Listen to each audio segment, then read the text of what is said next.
Hello and welcome. I'm Jodi Carlton, creator of Spectrum Relationships and your host today for Neurodiverse Relationship Q A.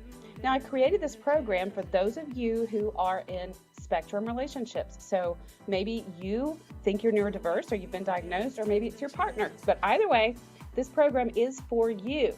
And so I want you to join me bi-weekly for this Q&A, but also on the off weeks, I usually upload a video with a guest host or just a relationship tip that I've already recorded previously. So be sure and subscribe so you don't miss out on any great content. And so what are we going to talk about today? Okay, you guys. Hello and welcome. How'd you like that little intro there? If you're here, if you're watching live, you're the first ones to see that. I'm really proud of it, actually. Pretty excited. If you're watching the replay, sorry you missed the big reveal of the new intro video. But welcome to those of you who are new here, those of you who have been here before. Welcome back. And we're streaming again live to our 4 main platforms: Facebook page, group, LinkedIn, and here on YouTube. Hi, Jean. How are you? Good to see you. So I have some questions that you guys sent to us through email earlier today and yesterday, and a couple of questions posted in the Facebook group. So if you have questions, be sure and submit those to us. You can send them to us anytime during the week, you guys. You don't have to wait till the day before. Amber is my assistant extraordinaire, and she has a document that she keeps everything in and keeps me organized. So you can send those to support@spectrumrelationships.com. And then, of course, you can ask me questions right here on the live anytime while we're broadcasting. And usually this goes for about an hour, but sometimes you guys are super chatty and have lots of questions. Today, though, I want to start off with a difficult conversation. I want to start off talking about something that's kind of hard. We had, and I want to bring this up here because this is something that has come up a good bit in the work that I've done with you guys, those of you in relationships that are neurodiverse. So we had a family friend, a friend of the family, actually 2 family friends in the last couple weeks pass from COVID. And both of them struggled for a while and fought for their lives. It's still a very real thing, you guys. And so one of these individuals has a family member who's on the spectrum. And I'm not going to give too many details just out of respect for their privacy. But this particular family member is reacting to this in ways that, we don't really know yet how he's going to react long term or even in the short term. And I've been talking a good bit with other members of the family about how there's just really not a right or wrong way to grieve and to respond to grief. But something that I have heard quite a bit, and I've actually experienced myself in my own relationship with somebody who was very close to me. Sometimes folks on the spectrum who don't. So spectrum, autism spectrum, neurodiversity is about experience at the extremes. So we have traits that are traits that we all may have, but people on the spectrum may experience those traits at one extreme or the other. And the same goes for emotions. And so some people on the spectrum may experience emotions very intensely and may actually read the energy and be empaths. There's a difference in empath and empathic. An empath is someone who actually feels the energy, like really feels the energy of another person. And so some folks on the spectrum actually are empaths and really feel that energy and are very in touch and in tune with their own emotions. Whereas at the other end of this particular trait, some people on the spectrum really don't feel emotions. Remember, the word emotion is also synonymous with feeling, meaning that there's a physical sensation associated with it. And so some folks on the spectrum, and I've talked to them, some of you have talked to them, some of you are these individuals, it's almost like being colorblind to emotion. So if you think of people who are colorblind cannot see certain colors, some people on the spectrum literally don't experience, they can't relate to what an intense emotion is, such as grief, or even intense love, or some of the stronger emotions that uh, the rest of us feel, I say the rest of us, but uh, those of us who do experience emotions. And so when it comes to grief, we all handle it differently, but there are some people on the spectrum who don't feel that intense grief.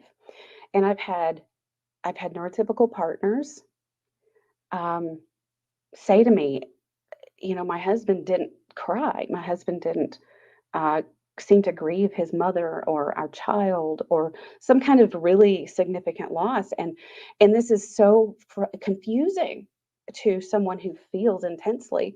And I've had people say to me, it is, it just, they they experience their partner almost like, like, is there something really wrong here? It just feels wrong. And so we've had this conversation. I've had this conversation so many times that neurotypical partners oftentimes mistake this difference in how grieving happens as a trait of like sociopathy, or something that's concerning and scary. And I want to just emphasize that it doesn't mean that. It doesn't mean that if this is you, if you can relate to this, or if you have had this experience with your partner or your child, even a sibling, a parent who may be on the spectrum, that it doesn't mean that this person's a uncaring, unkind, discompassionate person. It just means that there's not the same experience of emotion as you. And that doesn't mean there's anything wrong with them, and that doesn't mean that they didn't care. I had someone very close to me lose their fiance, and I remember him telling me, "Well, I grieved for a few weeks, but then I got on with my life. She was dead. What could I do? There's nothing I could do." And I remember thinking at the time, "Wow, that's wow." But we talked about it off and on, over the course of time, and he clarified that he cared so much for her. And of course, he said he was very sad and missed her tremendously, but to him it was a very logical thing to move on with his life, and he didn't experience that intense level of grief. And so I just wanted to bring this up today because this is kind of fresh in my mind because of this, my family friends that are going through this right now. And I wanted to share that with you because I know that some of you listening or watching this replay have lived this experience, whether you're the one who is the one that's not experiencing the emotion, or you have a partner or someone in your life that doesn't seem to be feeling that grief. Um, Nathan is saying, I also think even ENTs can totally react differently to loss depending on the person. I took my uncle's sister harder than even my own father, so I was feeling terrible. Yes, that's absolutely right. None of us handle grief the same. And it depends on our relationship with someone, it depends on what's going on in our life at the time. The way loss hits us can hit us very differently based on what's going on in our world. And there's just not a right or wrong way to feel. And sometimes we want the closest person in our life, which is our spouse or our partner, to join with us in how we're feeling. We want them to join with us. And when they can't or they don't, it can feel kind of like we're on an island by ourselves, like we're isolated and alone. And so it's important to find other people in our world who can join with us. Key word there, other people who can and want to. we can't expect someone else to join with us when that's not where they are. That's not the place that they're in. I want to just pause a second and say hello to Michelle. She said she heard me on Stephanie Holmes' podcast. Hi. Yeah, and you know what? I'm glad you brought that up. So I'm going to move on from this grief discussion, um, and say that you just segued right into that announcement. So thank you.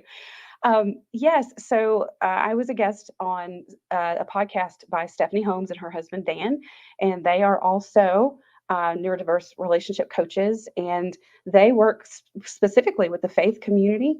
And so I did a podcast with them where we talked a whole lot about narcissism and autism and what the differences are, how the traits can look and seem similar.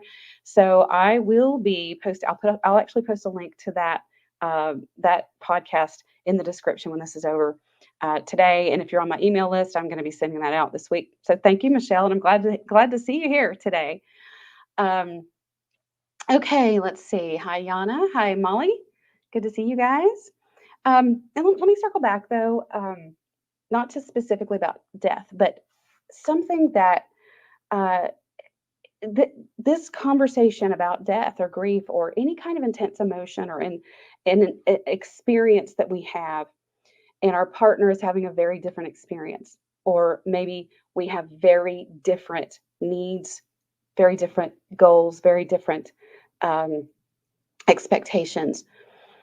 It is so hard to talk to our partner about these things when we're in a neurodiverse relationship, if we don't have the tools to do that, if we don't have a method and a strategy for how to communicate. And that's why so many of you really struggle with this with when life gets hard. Most relationships can be pretty good when life's not hard, and neurodiverse relationships can be pretty good. But when life gets hard and we're facing a difficult decision, whether it's about taking a new job, moving across the country, having another child, there are so many, but buying a house, there are so many decisions that can be very difficult. And this is when life can get hard. And that's why I developed Crack the Communication Code. And if you're new to me, if you're not new to me, I'm talking about it all the time, you guys. But Crack the Communication Code is about how to have these conversations. It's a script for you guys. So let me see if I have a banner to throw up here for you guys. Yeah, here we go. So go check it out if you haven't already. First two steps are free to you, so you have nothing to lose. Let me check up on my comments over here. Casey, you're saying, I think so much of it is being able to sit in the same space with someone who's grieving. Not because we understand the grief or grieve the same way, but because we love the person grieving and they are hurting. That's a good way to put it, because a lot of folks on the spectrum, that's the part that they miss. I've had folks who were autistic or neurodiverse say to me, well, I'm not feeling as sad, so I don't feel that way. I don't feel it, so I can't express it. I can't do it. I'm like, yeah, that's right, and that's okay. But what Casey said is it's a matter of sitting in a space with someone who is experiencing. So if you're here and you're neurodiverse, or you think you are, and your person is experiencing an intense emotion, you don't necessarily have to feel it with them, although a lot that's what empathy is. We want you to, but you don't have to feel it. You just have to acknowledge that they are feeling it and just be there. Just be there with them. Ask them what they need from you. Do they need a hug? Do they need to just sit in silence? But you don't have to understand it. You don't have to relate to it. Just be with it. Thank you, Casey. That was a great bit of advice. Hi, guys. I see people saying hello from Facebook. I think I've got maybe somebody here from LinkedIn too. Nathan saying I felt guilty too, that I felt my wife's pain very intensely. So you're saying you felt guilty because you felt your wife's pain very intensely? You felt guilty about that? Tell me more. Um, Molly said, I knew you will say having another child. It's a common thing. It's a common thing that comes up in it's come up quite a bit in my work with couples. The having another child, when to stop, to have a child at all, whether or not to adopt a child. It's a big topic. It's a big topic for all couples, not just neurodiverse couples. This is neurodiversity didn't invent the wheel on this one. Okay, so that leads me right into actually what Tanya submitted as a question beforehand. You guys drop your questions here if you have them. So she said that she'd like to hear more, and she'd love for you neurodiverse men who are watching, about how to discuss difficult or uncomfortable topics.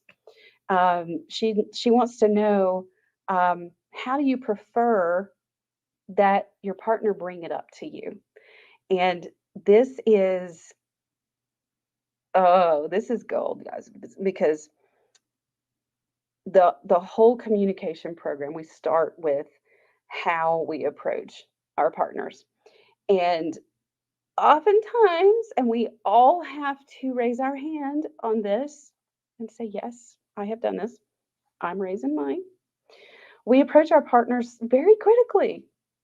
We are critical. We may not mean to be, and we may not see ourselves as critical human beings, but when we're frustrated and upset about something, we tend to be critical, and we come at them from a in a way that's not going to be easy to receive. So I'm actually going to I'm going to share my screen. I'm going to give you guys an actual sneak peek into the communication program. This is step 3, crack the code of crack the communication code, and I'm gonna share my slides. But before I do, Nathan responded. He said, I felt guilty that it was more intense than my dad's, and oh, that maybe I struggled to share because I'm afraid to. Okay, I see that you were feeling guilty because you felt more intense emotion for one person than another. And yeah, so here's the thing: guilt is not a productive emotion, and there's no right or wrong way to feel at any given time and about any given situation. And so it's just we just need to kind of acknowledge and accept what we are experiencing. Okay, so I'm going to see if I can actually manage to share my screen and show you guys this. Share screen. Which screen do I want to share? I want to share this one. Okay, I'm going to scroll down and open up these slides and see if this works. Here we go. All right, so I'm giving you guys a peek into the crack the communication code step 3. And this is several pages down, and there's a video that goes with this as well where I explain this, and you get to listen in on the coaching group call as well from step 4. But startups, now this is not something that I invented. The Gottmans invented this concept, but it's very applicable to everybody in a relationship. And when we're approaching our partner with something that we're concerned about, we need to learn how to use soft startups. Okay, let me go back here. Let me just scroll back first. What we typically do, though, is we approach with harsh startups. So this is how we're all guilty of saying, why didn't you, and I want you to fill in the blank, whatever it is. Or I wish you just load the dishwasher with the plates facing in, or I wish you'd just take my car to get the oil changed. Why didn't you come straight home? Why didn't you get some milk on the way home? I asked you to. Why can't you ever put your clothes in the laundry basket like I asked? Why can't you ever park the car in the garage the way I asked you to? I mean, and I'm talking to both of you guys, not just neurotypical, not just neurodiverse. This is how we all approach our partner. You never, that's an absolute never. And if you say you never to anybody who actually sometimes does, you're going to shut them down immediately. You're not going to get heard, and they're not going to hear another word after the word never. So if you really want your partner to hear you, it is a very wise idea to consider how you're going to how you're going to approach. I just saw the word watch in the comments. Um, it's a very good idea for you to pay attention to how you approach your partner, because if you approach them like this, you are sealing your fate. Right there, your partner's not going to hear you. So if you really want them to hear you, pay attention to how you approach them. If you're saying, oh, you're wrong about whatever, you didn't know what you were doing, you don't know what you're doing, you don't know how to do this, all of that, not something that a partner is going to respond to. So let's talk about how to do it instead. So a soft startup is it's kind and it's respectful. It's respectful of the other person as a human being. We forget that our partners are human beings sometimes, you guys. We forget that they're unique individuals that have their own way of thinking and way of going about things. We all struggle with theory of mind. Theory of mind is the concept that, my perspective is the perspective to have, and that other perspective doesn't exist. Everybody struggles with this in some ways. Even neurotypicals do. And I know this is something that neurodiverse folks get a bad rap on this, and it is true. It's a struggle for a lot of folks who are neurodiverse, but we all do this.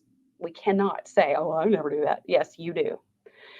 So we can approach more in a soft startup as something like, I'd like to understand more about X, or I'm not really sure. And listen to my tone. Some folks on the spectrum don't hear tone, but some do. So use it. And hopefully they will. If they don't, they don't. But at least it's there. But you want to watch your tone and your body language. I'm not sure what you meant. Now, there's a difference between that and I don't know what you meant by that. Now, I know you've all been possibly guilty of that. And so again, you watch your tone, watch your, I'd like to understand why you blah, blah, blah. That's not what I'm talking about here. Talking about, I'd really like to understand more. I'm not sure what you meant. Can you share with me what you meant, or maybe say that a different way? I feel rotten when it happens. So can you help me understand your perspective on that? Or I'd like to know more about your decision. We seem to really think differently. So will you share with me? This is how we do soft startups. And we need to pay attention to our body language and tone and other things. So I'm going to stop sharing my screen there. That's all the preview you get, you guys. So does anybody here want to make a comment on whether or not you see yourself in this? And let's see what you guys want to talk about. Okay, Molly, you're here. You said I don't struggle with it at all. Ha ha ha ha ha ha ha. Yes, we all do, right? Do you guys have any examples of how you have approached in a way that you figured out works? Casey's admitting I'm horrible at that. Thank you for being honest. I have my moments too. We all do. And guys, it's not about guilting ourselves and shaming ourselves. It's about afterwards saying, oh, I see what I did there. I tell my folks all the time, whether you're in the coaching group or working with me privately or listening to the videos here, the first thing we want to do is raise our awareness. We want to become aware of what we're doing, aware of what our partner's doing. That's the first step. You're not going to fix it right away, but you learn to figure it out, and then you're like, oh, okay, and you're not going to even as you learn the strategies and I have people. I specifically, step 5 in Crack the Communication Code is relationship upgrades for life. You get to keep coming back to these coaching groups for life, because it's a process, and you're going to learn how to do some of it right away, and then over time you're going to integrate some of that into your life, and then you're going to backslide a little bit, but it's like the 2 steps forward, 1 step back. Over time you integrate more and more of these new habits, but you have to give yourself some grace and realize, there are going to be times that you just flat out screw up, and sometimes you're going to know you're doing it when you're doing it. You'll be like, I shouldn't be saying this right now, but I just want to say it. We're all human, you guys. But after the fact, we look back and go, yeah, okay, I see what happened there. And all we can do is work on us. We cannot demand that our partner, we can hope and wish and ask and request, but we cannot make our partner do anything. All right, let me take this banner off. And I am going to, if any of you, by the way, if you want, yeah, keep talking about crack the communication code. I am still doing consultations and neurodiversity assessment. So if anybody wants to book in with me, just go to the website and do so. Okay, so Jodi, Vegan Goddess is saying, Jodi, I'm honestly believe that everyone is their own autonomy zone. You can work with them if they're open to work and meet you in the middle. Yeah. So that openness, that willingness to meet in the middle, that's I talk about ability, willingness, and motivation. And it is really imperative. All three of those is imperative for a relationship to work. And and I also want to say that sometimes this can be topic based.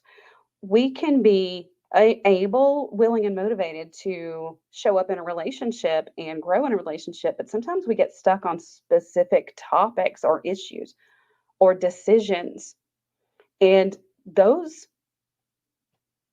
can be show-stopping deal breakers in a relationship that is otherwise doing pretty well. And so you have to have a way to navigate that. And sometimes it's really hard for all relationships, you guys, but it can be super hard for neurodiverse ones. And that's why you need that strategy, those tools for how to communicate and how to navigate those difficult seasons. Jean's saying, in these poor communication skills build my husband's script to expect a negative conversation next time. This is step 4. Let me repeat what she wrote for those of you who are not on Facebook. She said, these poor communication skills build my husband's script to expect a negative conversation next time. And I want to say they're building yours too. Step 4 in the communication model is how we remember and how we recall our interactions. And so this is the narrative that we have. This is the narrative that we take away from our interactions with our partner. And it is influenced by step 3, which is the meaning that we assign to those interactions. What did it mean? What did it literally mean? What did we actually say? And what does it mean about my partner, about our relationship, about how my partner feels about me? All of that meaning in step 3 is assigned. And then in step 4, we store it like clicking save on our computer on a file. We store it as a memory. And then it cycles back to step 1 of communication, which is, or stage 1, which is what we bring to every interaction the next time. So, Jean, what you're talking about, what you just said, your comment is exactly right. Those interactions create the database of knowledge and awareness that we have about our partner and about our relationship. And I can't tell you how many people have said to me when they've gone through this program, the coaching group, the Crack the Communication Code, or privately, and said, I can't trust any of my memories. I can't, everything I've stored, I'm realizing now the meaning that I thought, the meaning that I was taking. And this is both neurotypical and neurodiverse partners saying what I thought happened, what I thought I heard, what I thought my partner meant. I'm realizing now that's not what it was. And I can't, I'm having to start over fresh here, which we do. We go back and we do start over, and we start from now. And then we do go back and look at some of those memories and say, okay, let's unpackage them and see what really, let's look at this through a different lens together. Casey's saying, oh my gosh, me, and I still say it. You're being super honest today. I appreciate that.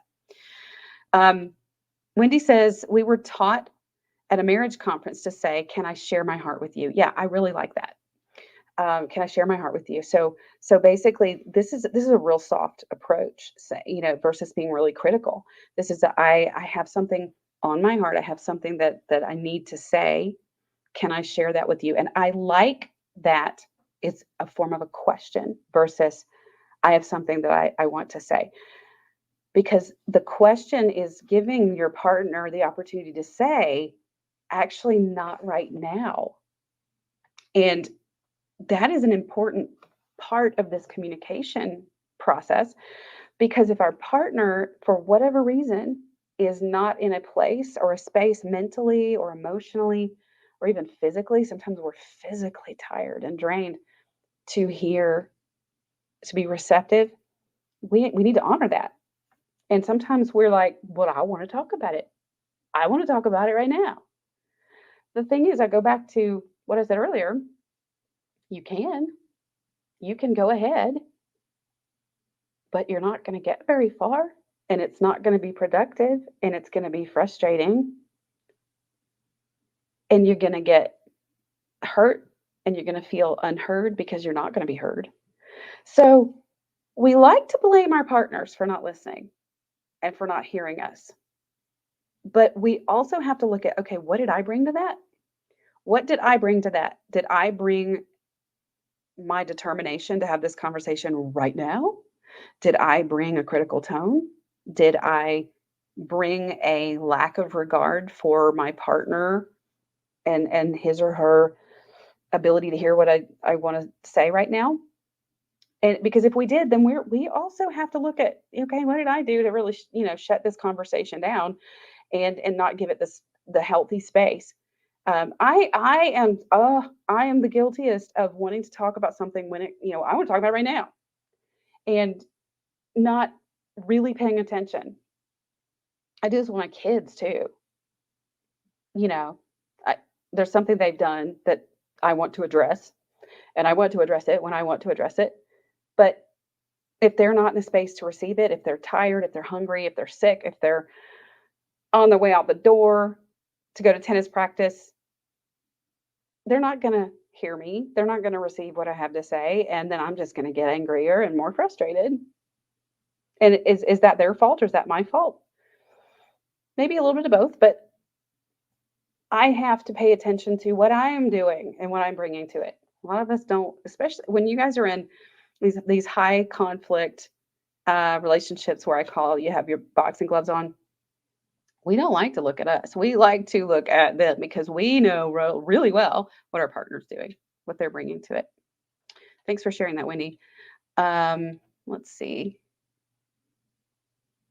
Oh, your next comment is a big one too. You said, but I've turned that phrase and my brain goes on high alert when I hear it. So it kind of backfired. Okay. So, okay, this is good. I'm glad you brought this up because so Wendy, this expression has become a trigger, a hot button in her marriage because it's not just the words, you guys, it's the tone, it's the timing, it's what comes after the words. So what's happened in her relationship is one of them approaches with, "May I share my heart with you?" And then the next sentence, if the next sentence is, "Why can't you? Why didn't you? I don't like it when you," we're then we're defeating the purpose. And so we have to look at all the rules of engagement, all the rules of how we approach. And so if we start with a harsh startup, but then we immediately go right into high level criticism, or the conversation, we don't use reflective listening. In other words, and that's what you learn how to do in Crack the Communication Code. Sorry, if you don't use your tools, then yeah, it's going to deteriorate. It's not going to go well, and then you will associate that startup with, ugh, this isn't going to go well. All right, let's see. Let me scroll through your comments here. Yeah, Nathan's talking about auditory processing and visual. And so you said I didn't even understand, even though I want to do so. So yeah, so that's something that we're all bringing. to our conversations is our ability to actually process what's being said, what's being written, visual, if it's texting, if it's an email. We have to, that's part of what we bring to it. Okay, here's a new question from a Facebook user. I can't see your usernames, you guys, for whatever reason. She says, or he says, I'm in a 28-year relationship, married 23 years. We're only researching now today. Okay. My husband is not diagnosed, but we know he is neurodiverse. I brought up the idea of it 10 years ago, and I'm overwhelmed. We're in couples therapy. My husband is attending with mental health professionals. My husband moved out for the time being, and we're working on living together again. And so you said you're researching now today, but you've known. So I'm not real clear on what you're researching today, because it sounds like you've known about this idea of neurodiversity for a while, and so your relationship is at the brink of failure. You've got this separation that's been happening, and this is where it goes, you guys. This is an example. As you all know, or some of you don't, my marriage ended after 19 years. We did not know that autism was involved. I figured that out later, but we didn't have the framework and we didn't have anybody to help us. So I'm glad you're here, and I want you to watch, ask questions here. You're a Facebook user, so I don't know if you're on the page or in the group, but if you're not in the group, definitely join the group. Ask questions to our members there. We have an amazing group of members that are both neurodiverse and neurotypical, and we have the most wonderful conversations, and we grow and learn together there. And then, of course, you can book a call with me, start the communication program as well. I definitely recommend at least doing the first 2 steps that are free. And send us an email to support if you need to touch base. Amber, can you drop that in? support@spectrumrelationships.com. Wendy says, I'm working on trying to stay neutral and not expect the worst, and thank you for explaining things. Yeah, because that expectation is stage 1. It's what we bring. It's what cycles back to the beginning at every future interaction. If our narrative is this is going to go poorly, we're bringing that there, and we're bringing that into it. And if we're expecting it to go poorly, we're more likely to be part of the reason why it does. Because it's that whole self-fulfilling prophecy thing. If we're expecting it to go poorly, then we may say and do things that influence how it actually goes. Okay, thank you, Amber. I have another question. Let's see, hold on. I can look at my other monitor over here. Okay, and so this question is about sensory processing stuff. So this is actually you, Wendy. Wendy says, I'd be interested to hear about sensory avoiding and sensory seeking personalities. My sense is that this is on a continuum, and neurodiverse folks tend toward one extreme or the other, but that's just based on my observations of people. And that is absolutely correct. And as a matter of fact, I'm super excited because I am going to be recording a guest video cast with my very good friend Cheryl, and she is an occupational therapist, and she is highly skilled and trained in the area of sensory processing disorder and sensory integrative therapy. And we're going to talk about how this works. And she has told me that this type of therapy actually can still work for adults on the spectrum. I know it works. I actually met her when my daughter was a year old, I think. She was my daughter's first occupational therapist, and she is who taught me about sensory processing disorder before my daughter was even diagnosed as on the spectrum. And so anyway, if you don't know what I'm talking about, What this is, our brain, our sensory cortex goes across the top of our brain, takes in information from our senses. We all kind of know this, what we see, what we smell, taste, hear, um, touch. But also, are we moving? Our body's moving in space. How much pressure are we feeling? The clothes against our skin. Um, Also, the interoception is the internal sensations like hunger and thirst and fatigue and pain.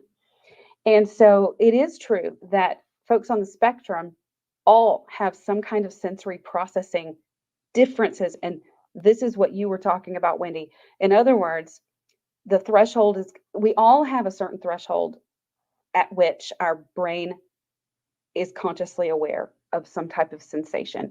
And everybody is a little different. But the typical, if you will, person has a range for each sensation here, whereas someone who's non-typical or atypical may require more of a sensation to notice it or less.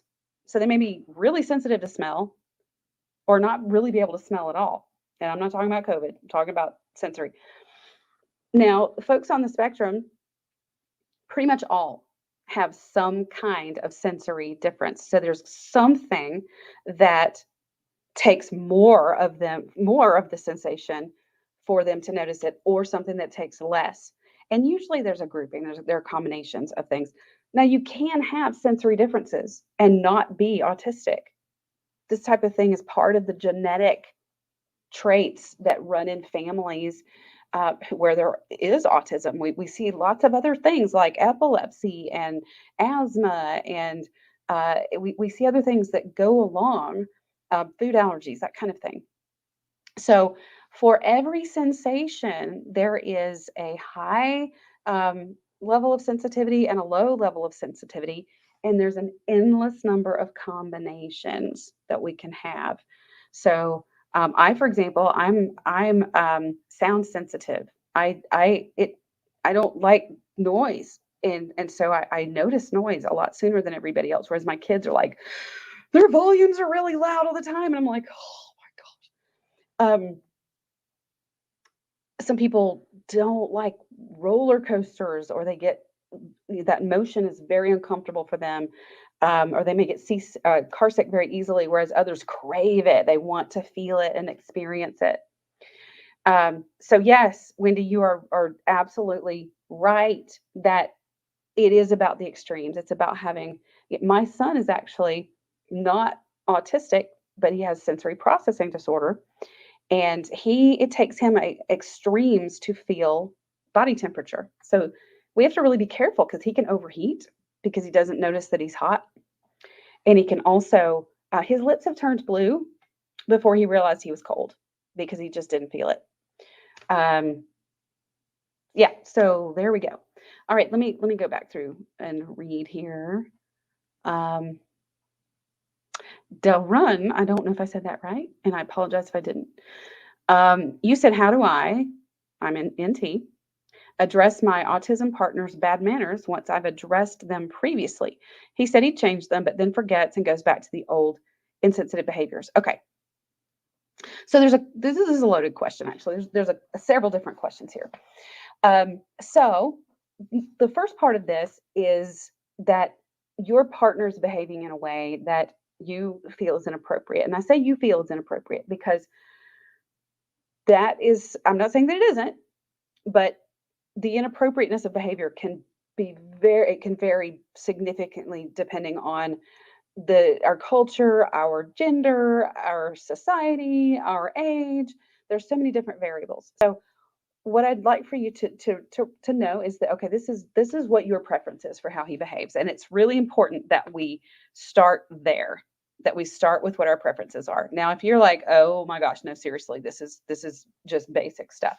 Okay, I'm not going to refute that. Sometimes it's a given, depending on our situation.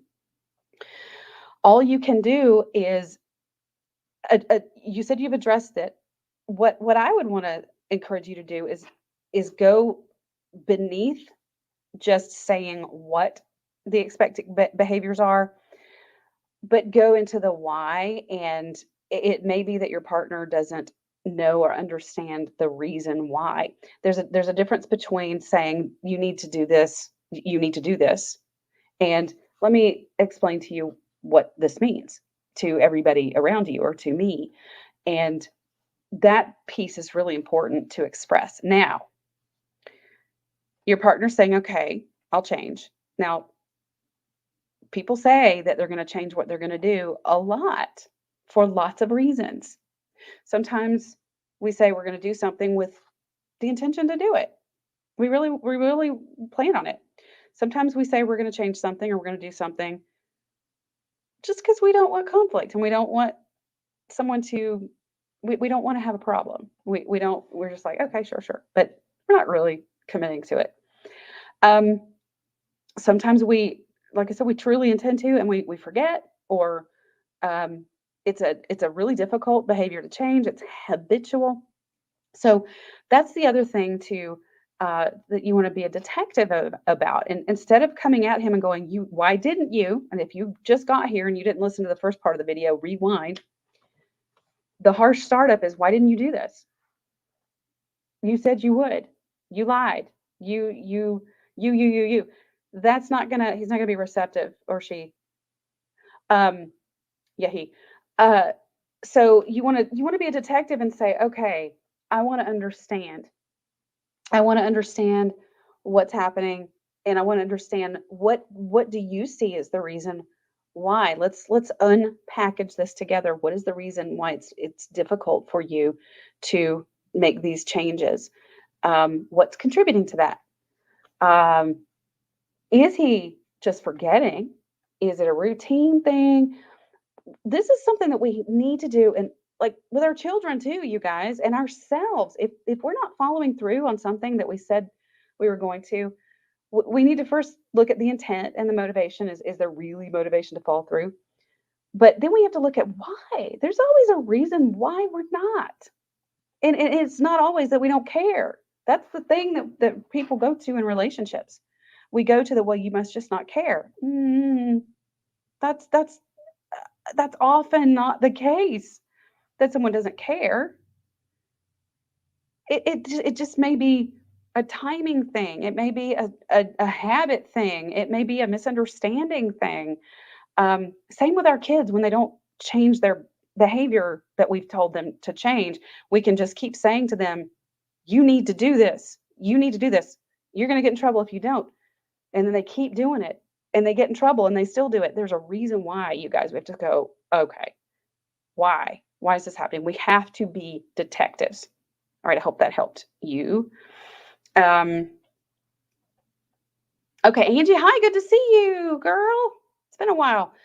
Um, okay, you say it's just hard to trust these processes for you, even. You didn't know till a relationship had ended. Yes, that's right. I didn't. Okay, so you're saying I didn't know until the relationship ended. She's talking about my relationship. Do you feel with what you now know that the relationship would work?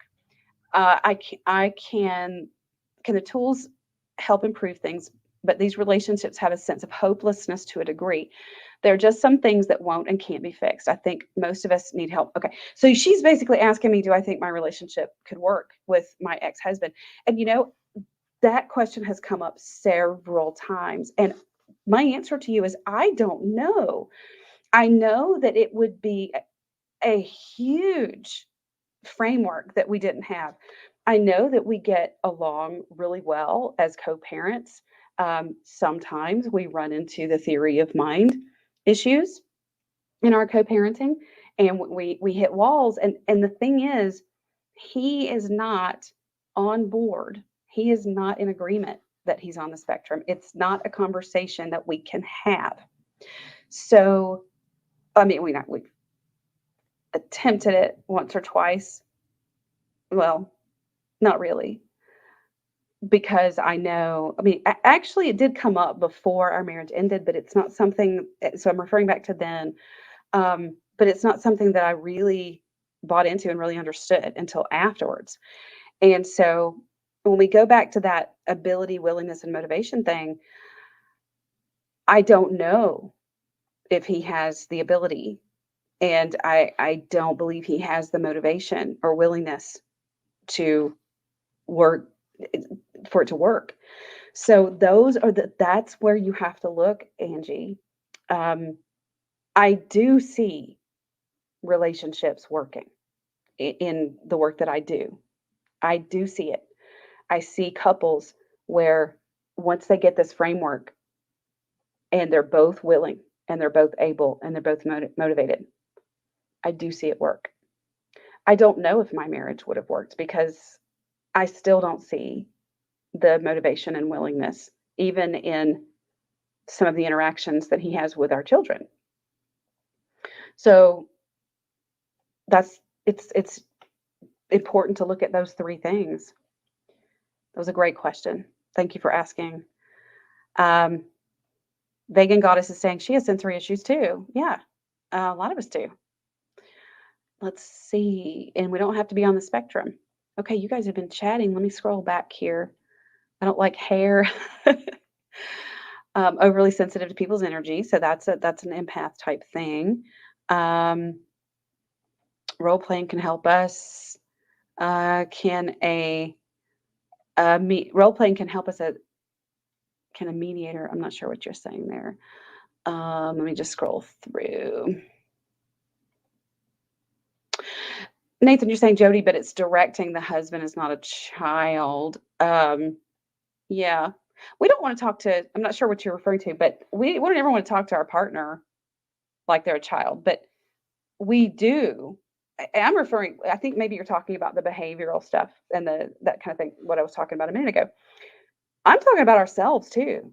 We all have to look at ourselves and our partner to understand why things are happening, because we don't always know. Like sometimes I use the example of going to the gym. Like in January, all y'all gonna be signing up for gym memberships, and then a bunch of you in February are gonna be going, oh yeah, I'm not really going to the gym, am I? And then we have to look at why. Why are we not going?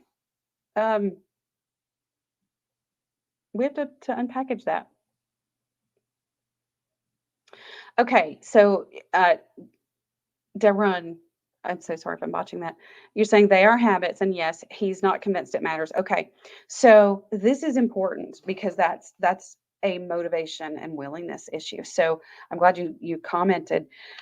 This goes back to knowing what your deal breakers are, because we can make a request of our partner. We have expectations, but our expectations aren't necessarily what our partner's expectations are. I just did a 3-part video series on TikTok on this, and I'm dripping it out to you guys on Instagram and Facebook. In my video cast with Michelle and Andrew last week, he brought up the expression that comes out of the AA community, that expectations are premeditated resentments. And what this means is that when we have expectations and we make the assumption that our partner should have the same expectation or should meet our expectations, we're setting ourselves up for resentment. Now, that doesn't mean we can't have them, but when we have them and feel like that our partner should honor them, that's where the problem is, because we can only, you guys, we are totally separate human beings who are doing life together in a relationship. Our partner cannot put their expectations on us and expect us to live up to what they want any more than we can to them. And we get that part. Yeah, we're like, oh yeah, no, he can't expect me to fill in the blank. And you're right. Or she can't tell me that I have to blah blah blah blah blah. And you're right. We get that part. We get that our partner can't put it on us, but then we don't get that we can't do the same thing. What we can do is ask. We can make a request. And if our partner does not want to, then it's up to us to figure out how important is this to us and how much is it impacting our life. That's in step 1 of Crack the Communication Code. The Battle Buster system helps you figure this out. It gives you a scale like an actual scale to figure out, okay, I've made this request and my partner is not honoring it. My partner's saying, I don't really see the need. So I have to now ask myself, how important is this to me? And how much is this impacting my life? Because in relationships, we're never going to be in full alignment. It's impossible, statistically impossible. So there are going to be things that are just, we're not going to get. Our expectations are not going to be met. And if we really give little things, if we look at how important is this to me, or how much is it impacting my life, and it's down here lower on the scale of importance, but yet we're still giving it a lot of attention and we're feeling really hurt and resentful, what a waste. You know what? We're wasting our own energy. So we have to learn how to let certain things go. Now, I'm not saying that the things that you're asking are not big. We have big asks, sometimes big things. Big.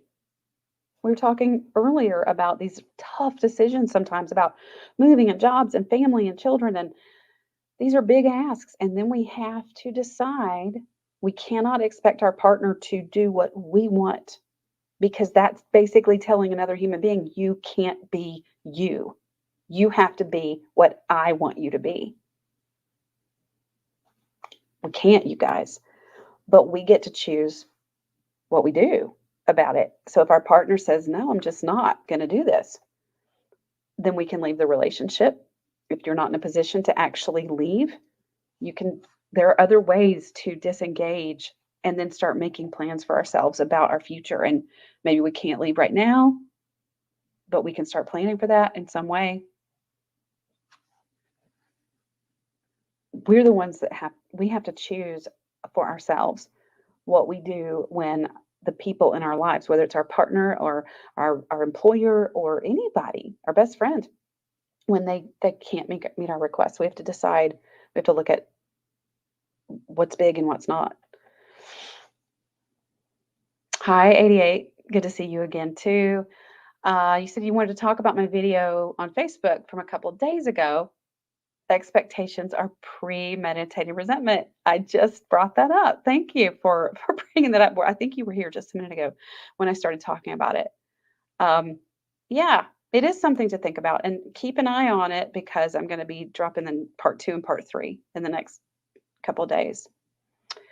Nathan's saying the big question for Darun is does he understand the why behind the behavior? Yeah, so that's the what's, what is the reason?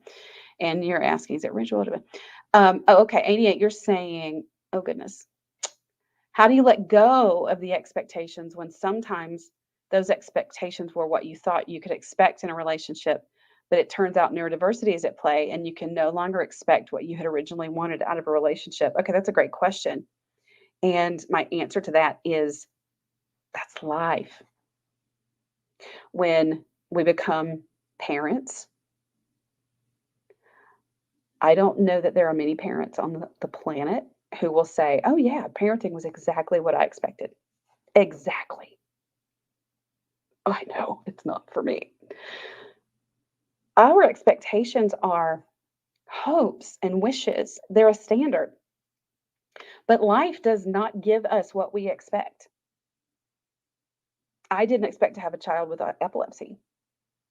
That was hard, you guys. I didn't expect to have a child with autism. That's been hard too. I didn't expect any of that. Would I change any of it? I don't know. But it's not what I expected. And it's the same with a relationship. Anything can happen. We can get sick. We can have cancer. We can have a car accident. We can lose a limb. Life happens. And so you said, how do I let go? We can grieve the expectation. We can grieve the loss of that. If we choose to stay in the relationship, then we need to process and grieve the loss of what we had hoped for. But also, it's important for us to recognize that life is not going to give us what we expect a lot of the time. And so we do need to honor that sadness, honor that that's not what I was hoping for. We need to not ignore it and absolutely honor it. Maybe whatever you do, I write. I have a journal. I write. I talk to my friends. Whatever you do, I listen to music that helps me get those emotions out. But then we have to look at, well, okay, this is what I expected. It's not what I have, but this is what I have. What do I have? What do I have here? And sometimes we get things that we didn't expect that are actually positive and great and wonderful. And we're like, oh, I didn't see that coming. So we have to also recognize that life gives us unexpected things too that are actually quite wonderful. Okay. Amy, hello. Um, you said, how did you have the conversation? How did you have the conversation? You need to end it, separate. Well, like any conversation, you say what you stick to authenticity. You're authentic and you're real. And that's a tough conversation to have. And so, if you need to write it down ahead of time, talk it out with a friend first. You also want to consider how you anticipate your partner's going to receive it, and you may not know. Sometimes we like to project onto our partners. You may not know, but you might want to think about, how is this going to be received, and how can it be processed most easily. And you want to stick to the soft startups that I was talking about at the beginning of the video, and not have that conversation that in a highly critical way of, well, I need to separate and leave because you this and you never this and you won't this. That's not going to be productive. So you want to state what your experience is, what your needs are, the reasons why you need to remove yourself, not the reasons why your partner is screwing things up. So that's why I think it's probably a good idea to write it down first and get really clear in your own head first before you approach your partner. Wow, you guys, it's already on the hour, but let's look at see. So we're gonna have to wrap this up here soon. Angie, you're saying I just have major trust issues. We're definitely better. I'm glad to hear that. But I still just feel like too much is empty, and I do have massive trust issues. I feel like triggered by this Gabby Petito case after a picture from social media was posted about autistic burnout. Yeah, I think you mentioned that last time. I believe from his accounts, though, none has confirmed any autism, but my experience we have in the past had a lots of aggression, and I see 0 to 60 reaction issue with my ASD partner. Okay, yeah, we don't know if Brian, what's his name, what's his face, is autistic. Some people here may not even know what this is about if you're from another country. Um, we don't know anything. We don't know, and I just want to say that aggression, violence, angry outbursts that are unsafe to the people, someone in that are unsafe, are not an autistic thing. That's a person thing. Now, neurotypical people can have violent tendencies and difficulty managing their emotions, and can be explosive, and not just can but do all the time harm other people. And this is not an autistic thing. This is a personality thing. And even autistic folks who do struggle with meltdowns, um, and emotional regulation, the tendency toward violence, um, as a pattern, that it's a pattern thing. We can all, you guys, be pushed to violence. Every single one of us. It has to do with fight or flight and self-preservation. Every single one of us can be pushed to violence, but there's a difference between being pushed, um, in a situation to be violent, and it being a pattern that is characteristic of how we respond to emotional distress. And so this is something that you don't look at autism, you look at the person and how this person tends to handle stress or relationship conflict. So Angie, you want to look at that. and not that it's autism. I hope that helps clarify things for you a little bit. Okay.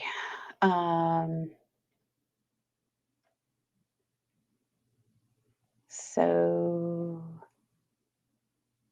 yes, you're right. You can leave the situation rather than the relationship. Yes, yes, yes. That's right. That's right. Okay, you guys. Um, oh wait, we've got a Facebook person. You said I said above that my husband has moved out, but we're still a couple. We have ups and downs, but mostly good. I've always been very understanding with my husband, and I believe now that the reason for my understanding nature is because I grew up with at least two siblings that are on the spectrum. Okay, yeah. So that's not surprising. Those of us who have family members on the spectrum, um, it's like our baseline. It's how we know to relate to people, and so we end up in relationships with folks on the spectrum. Um, so the other ones of us who end up with folks on the spectrum, sometimes we come out of toxic childhoods too, where we were taught not to take care of ourselves and not to that our needs were less important. That's not to say that all autistic folks don't care about the needs of their partners, but there is sometimes that theory of mind struggle where there's a lack of awareness and understanding of partner needs. And so I want to just say that those of us, I'll include myself in this, who are super understanding, sometimes we tend to give ourselves away because we're so understanding. And then the resentment creeps. We have resentment creep. And so we need to make sure that we are not accommodating and understanding to our own detriment. It's important. Yep, you come from a trauma background, full Emmy. Yep, me too. All right, you guys, good questions today. I will see you back here in 2 weeks. And I've started running some type of video for you on the off weeks as a premiere live. So, and I'm here in the comments. I haven't decided what I'm going to give you next week, but I'm always here in the comments so we can chat as we watch together. It's like a watch party. As always, I loved this and I love talking to you guys. And I will see you next in 2 weeks and see you in the comments next week. I hope you guys have a great rest of your week and book a call with me if you need to chat some more. Let's chat. All right. I will talk to you soon. Bye-bye.